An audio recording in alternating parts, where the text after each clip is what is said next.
Hi, here is my DIY camera holder for my camcorder that I'm actually using.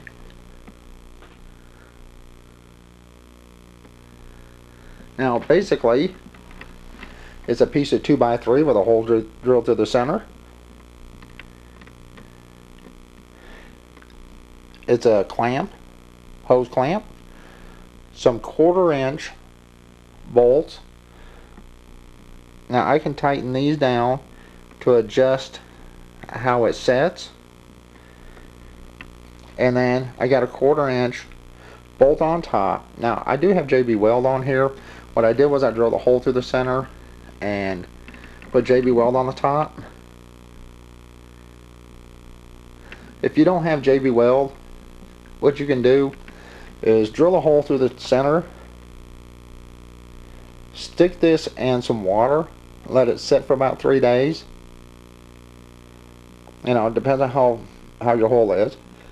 Let it sit for about 3 days, let the wood soften up, put the nut at the top like I did, and then hammer it down, and that will hammer down, and then the wood, let it dry and it will shrink.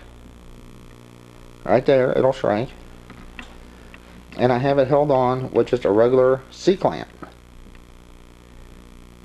Now this is adjustable. It will go up and down. And all I do, these here, and I have one on this other side over here, adjust how it sets. Like this way. And then I can go up and down, and that is held with the clamp. And that's it. I mean, that's my new DIY video camera holder. I didn't have to go out and spend money on a tripod or anything else, and if you can make something DIY out of scraps, there's no point in spending money. Alright, I'm fixing to shut this down. I apologize. Let's get Midnight in here. He's being good today. He's sleeping. I'm fixing to shut this down. Everyone have a good day.